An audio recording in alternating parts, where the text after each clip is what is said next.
हाय। सो अब only planet of choice. Only planet of choice जो हम चैप्टर कर रहे थे ओनली प्लैनेट ऑफ चॉइस का, उसका बहुत ही छोटा सा हिस्सा रह गया था।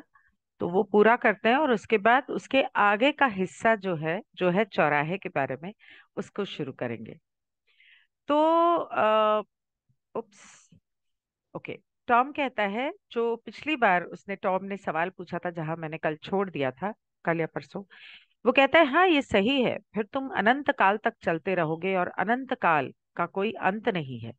जैसे कि आप दो दर्पणों में एक साथ देखते हो, तो क्या देखते हैं? आप अपने आप को हमेशा के लिए देखते हैं। तो आयरीन ने कहा, हाँ सही। तो टॉम कहता है, ये भी जानिए कि ऊर्जा निर्माण करती है, सृजन करती है, ये प्रोत्साहित भी करती है और लागू भी करती है। आपको अपने ऊपर से उस फिल्म को, मतलब उस परत को हटाने की जरूरत है, जो पृथ्वी की फिल्म छवि है, आ, फोटोग्राफ है, जो आपको बंधन में रखती है। Which is the film image of earth which holds you in bondage? अच्छा। आपको अपने ऊपर से, मतलब अपने अंदर से, उस अपने उस चित्र को हटाना है, छवि को हटाना है, जो पृथ्वी की फिल्म की छवि है। फिल्म फिल्म छवि मतलब फोटोग्राफ या फोटोग्राफ या पृथ्वी की जो जिंदगी है उसकी एक इमेज, जो आपको बंधन में रखती है। शुरू से ही जो अपराध बोध है, क्या आप ईडन गार्डन में सांप को समझते हैं?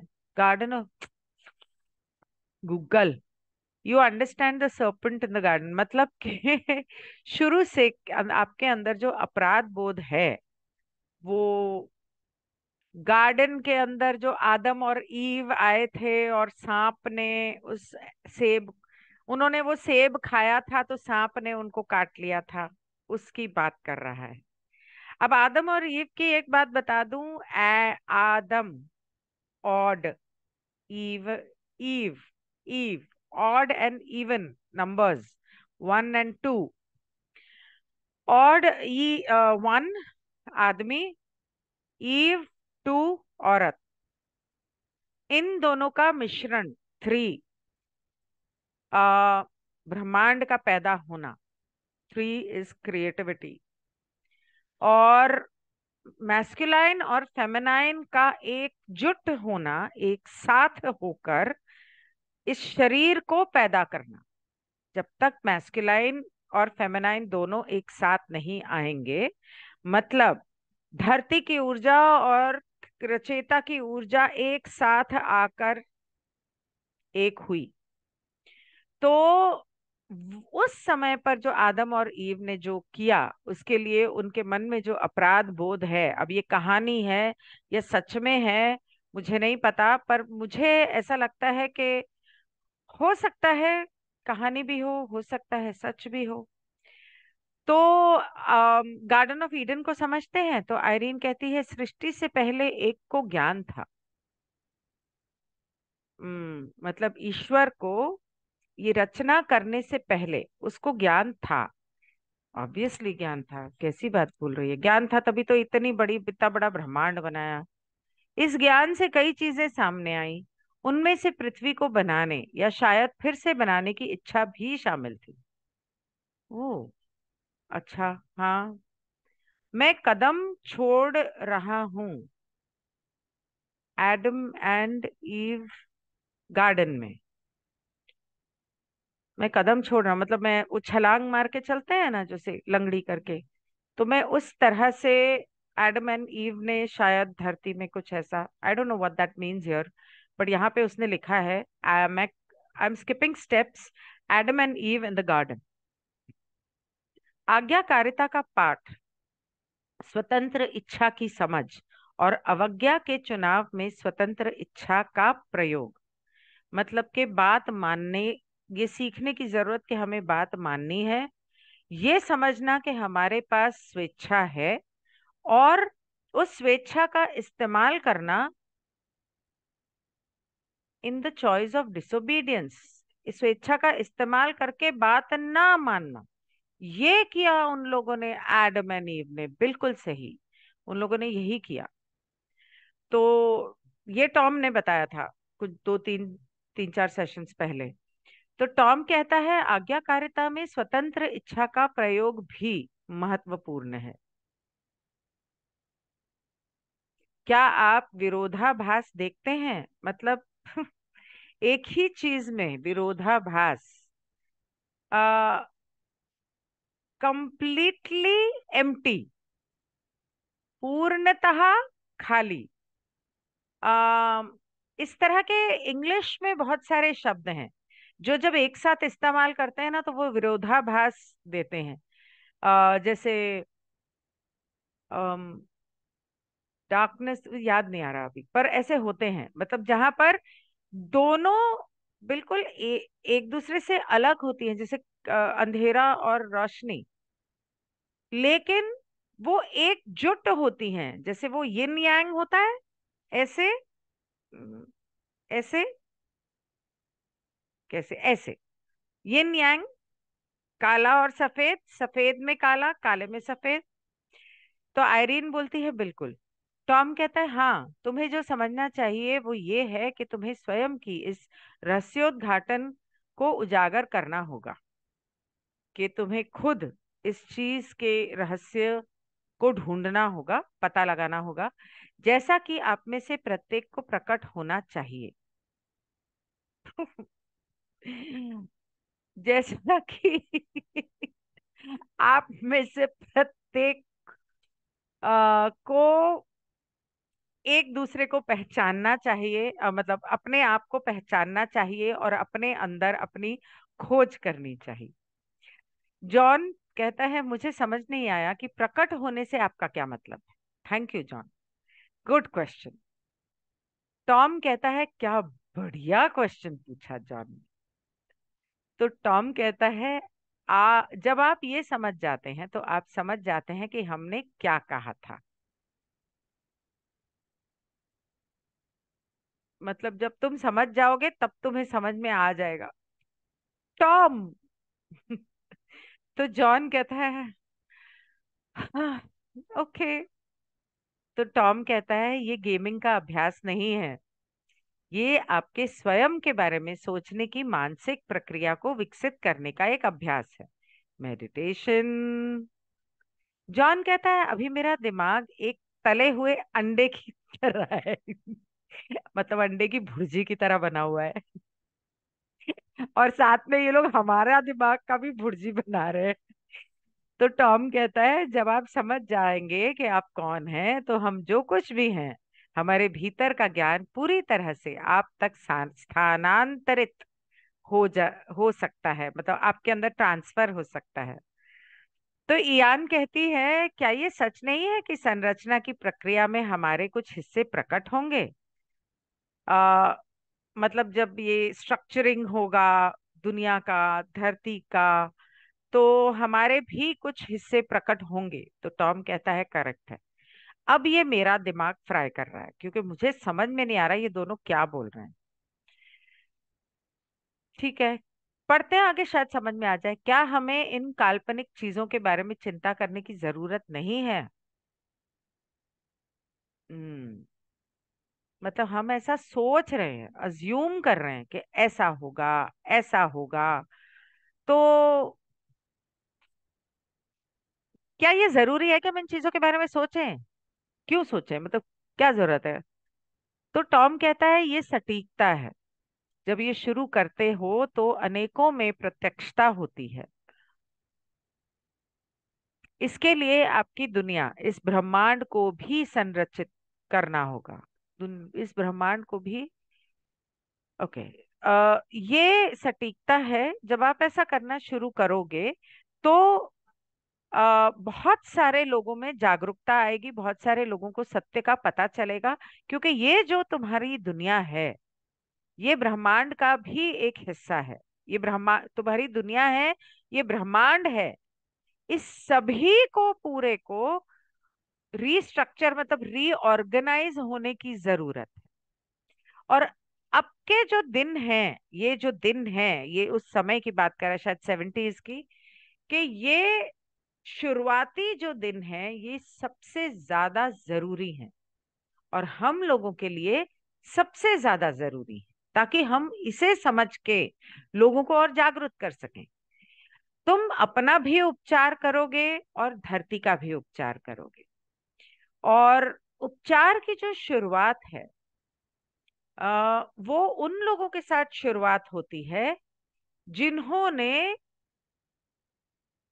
अपने आप को पहचान लिया, ईश्वर के सत्य को जान लिया, और खुद के अंदर ब्लॉकेजेस, मतलब वो जो उसने पहले बोला था ब्लॉकेजेस हटाने के बारे में, तो जॉन ने बोला कि मेरा दिमाग फ्राई हो रहा है, मुझे समझ में नहीं आ रहा, वो ब्लॉकेजेस से, इस जिंदगी के माया जाल से, मर कर नहीं, मेंटली और इमोशनली इस जिंदगी के माया जाल से खुद को हटा देंगे। Remove them selves from blocking. आपके प्रति हमारे मन में प्रेम को, हम आप में हमारे महान आनंद को समझने की कोशिश करो, और याद रखो और समझो, हम चाहते हैं कि पृथ्वी हमारे प्रेम और हमारे अस्तित्व के बारे में जाने। हम आपको प्यार देते हैं, हम आपके लिए शांति लाते हैं, और हम आभारी हैं कि आप हमारे साथ हैं, हमारा साथ दे रहे हैं। अब हम आपसे विदा लेते हैं। इसके बाद ये सत्र यहाँ पर खत्म होता है, जो था धरती की आध्यात्मिक उन्नति में तेजी लाने का। उसके बाद दूसरा सत्र शुरू होता है, मतलब ये सेकेंड पार्ट है किताब का। उसके अंदर इतने सारे सब चैप्टर्स हैं, तो ये सब चैप्टर खत्म होता है जो है चौराहे के बारे में। अब कौन सा चौराहा, वो सुनते हैं।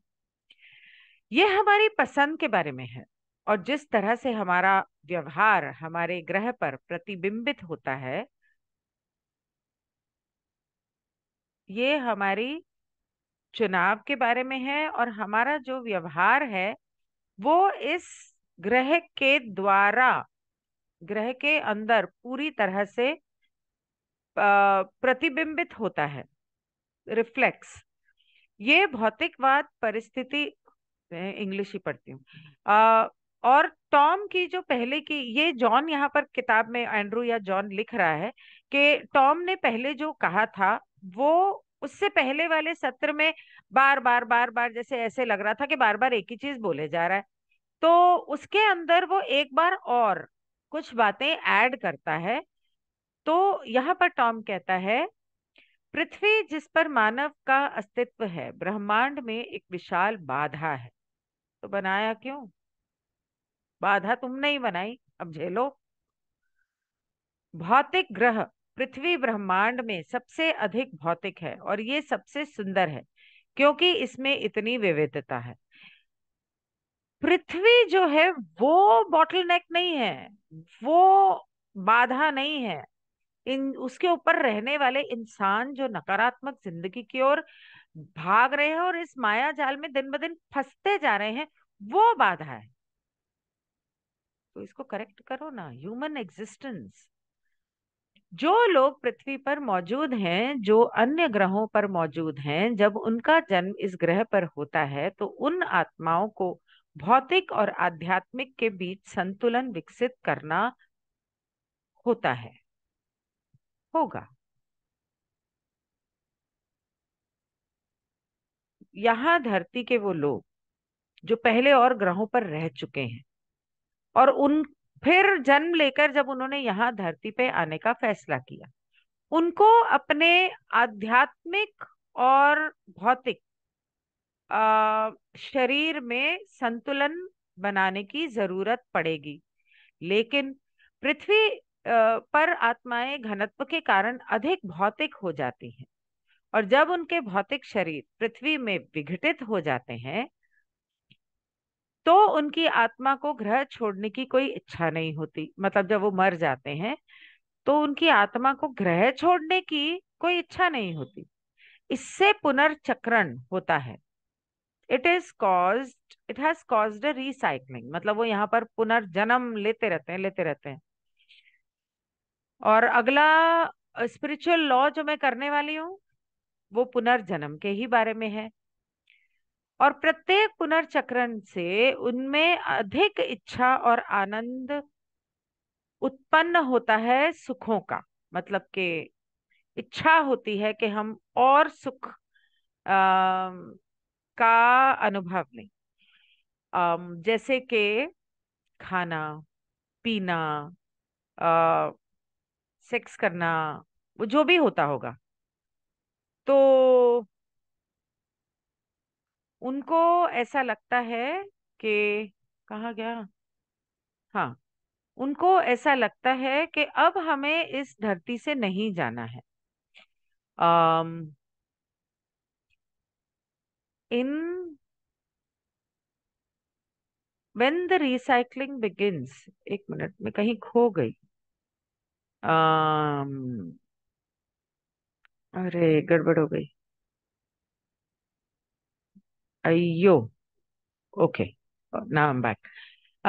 हमें इस पर कोई आपत्ति नहीं है अगर इस पद्धति से वास्तव में ग्रह की प्रकृति के साथ संतुलन विकसित किया जा सकेगा और इसके उद्देश्य को सिखाया और आत्मसात किया जा सकेगा। कि अगर आप इस धरती पर आने के बाद इस धरती के स्वभाव के हिसाब से आप संतुलन स्थापित करो अपने अंदर, और आप जो यहाँ सीखने आए हो वो सीखो, और इस संतुलन को और इस सीख को अपने अंदर असिमिलेट करो। जब ये पुनर्चक्रण शुरू हुआ तो अन्य ग्रहों से वे लोग थे जिन्हें पृथ्वी पर आने की आवश्यकता थी, और इसलिए आपके पास आने वाली संस्थाओं का जनसंख्या विस्फोट हुआ है। इतनी सारा जनसंख्या, पॉपुलेशन एक्सप्लोजन हुआ है। ग्रह पर भौतिकता के साथ साथ वे ग्रह के अ, चक्रों में भी मौजूद थे। अ, इस ग्रह के जो चक्र हैं वहां पर भी वो लोग मौजूद थे, और इस ग्रह के आसपास स्पिरिट वर्ल्ड में, मतलब भूत प्रेत के रूप में भी वो मौजूद हैं, आत्माएं। और उनके अंदर रिसाइकलिंग की इच्छा है। मतलब अब भी इच्छा है इस धरती पे आने की, एक बार में सीखा नहीं। ठीक है। फिर मिकी कहती है, मैं सदी के अंत तक सभी भुखमरी को समाप्त करने के लक्ष्य वाले एक अभियान में शामिल हूँ, और मैं हमारे प्राथमिक लक्ष्य के बारे में जानना चाहूंगी। Okay, very good. सॉरी। क्या ये पृथ्वी पर सभी लोगों को खाना खिलाने के लिए है? संख्या के बारे में कोई सवाल नहीं है। ये लोगों की संख्या को सीमित करने के लिए है। अच्छा, कि हम लोग जिस कैंपेन में इन्वॉल्व हैं उन लोगों का प्राइमरी गोल क्या है कि इस धरती के सभी लोगों को भरपेट खाना मिले, चाहे वो जितने मर्जी हो, या कुछ ही लोगों को दिया जाए, या लोग ही खत्म कर दिए जाए, पॉपुलेशन को लिमिट किया जाए। क्या हो रहा है आजकल 4-5 साल से? वही हो रहा है। तो टॉम कहता है, जब आपका ग्रह स्वयं की और दूसरों की सेवा के माध्यम से संतुलन में आ जाता है, जब यह उच्च कंपन में विकसित हो जाता है, तो जनसंख्या विस्फोट भी कम हो जाएगा, क्योंकि तब नकारात्मक ऊर्जाएं उस रूप में नहीं होंगी जहां वे हो सकती हैं, वेर दे में देन ओवर पावर, जहां वे सामान्य संतुलन पर हावी हो सकती हैं। संतुलन पर हावी हो जाओ, कुछ भी बोलता है ये।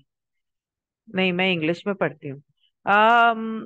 ये पॉपुलेशन एक्सप्लोजन भी कम हो जाएगा, और जब नकारात्मक ऊर्जाएं जो हैं वो नहीं रहेंगी, तो फिर वहां पर एक संतुलन आएगा जो सही तौर पर होना चाहिए। From where they may then will not be in a form where they may then overpower natural balance of positive negative energies. के मतलब वो ऐसे वो यहाँ पर तो नहीं होंगे, और जहां पर भी होंगे और जिस हाल में भी होंगे, वहां से वो लोग धरती के ऊपर नकारात्मक और सकारात्मक ऊर्जा का संतुलन बिगाड़ नहीं सकेंगे। गूगली हिंदी। जब सभी शारीरिक आवश्यकताओं की पूर्ति के संबंध में अपने भीतर शांति होगी, शांतिपूर्ण होंगे लोग, तो वह भी पैदा होने वाले लोगों के अप्रसार में एक स्थिर कारक होगा। अच्छा, तो सही जाहिर सी बात है कि जब सब लोगों के मन में शांति होगी कि हाँ, अब सब ठीक है, संतुलित है, संतुलन है, तो जरूरत की चीजें जो चाहिए वो तो होंगी ही। और जो लोग पैदा भी हो रहे हैं वो, it will be a stabilising factor in the non proliferation of the people being born. मतलब जो लोग पैदा भी हो रहे होंगे उनके अंदर भी, या जितनी मात्रा में पैदा होने चाहिए, नहीं होने चाहिए, वो सब कुछ अपने आप संतुलन में आ जाएगा। मुझे ये समझ में आया। तब सबसे बड़ी बहुसंख्यक आत्माएं विकसित होंगी, जो आपके पृथ्वी ग्रह को उस सच्चे स्वर्ग में आकर देखेंगी, जैसा कि इसे होना चाहिए। आहा, क्या बात है। तो हमारे सारे आत्माएं जो धरती की हैं, उनकी आध्यात्मिक उन्नति होगी, और वो इस स्वर्ग को पहचानेंगी। मैं तो कह के थक गई। नहीं, पर एक्चुअली पहले मैं ये बोलती थी कि तुम लोग बोलते हो कि नर्क वहां है, नर्क तो वहां है ही नहीं, नर्क तो यही है। जो जिंदगी हम लोग जीते हैं, क्या ये नर्क से कम है? लेकिन स्वर्ग ये है, जो नेचर जो भगवान ने बनाया है, वो स्वर्ग है। इसको हमने नर्क बनाया है, और हम ही ने इसको स्वर्ग बनाना है, क्योंकि असल में तो ये स्वर्ग है। तो जॉन कहता है, मुझे पता है कि आपको हमारी संख्या प्रणाली से कुछ कठिनाई है। आ, लेकिन इस समय इस ग्रह पर 5 अरब लोग हैं। सोचो, 70 से लेके अब तक 8 अरब हो गए हैं। आपने अभी जो कहा है उसके संदर्भ में वो कौन सा स्तर है जिसे ग्रह आराम से बनाए रख सकता है? चलो ठीक है, इसको हम काफी लंबा हो गया, तो इसको हम मंडे को पढ़ेंगे। सवाल के साथ शुरू करूंगी, इसी सवाल के साथ। तो यहाँ पर अब इसको, इसका अंत करती हूँ, अंत नहीं, मध्यांतर करती हूँ। Thank you so much. अब हम जाएंगे living the law of life. Bye.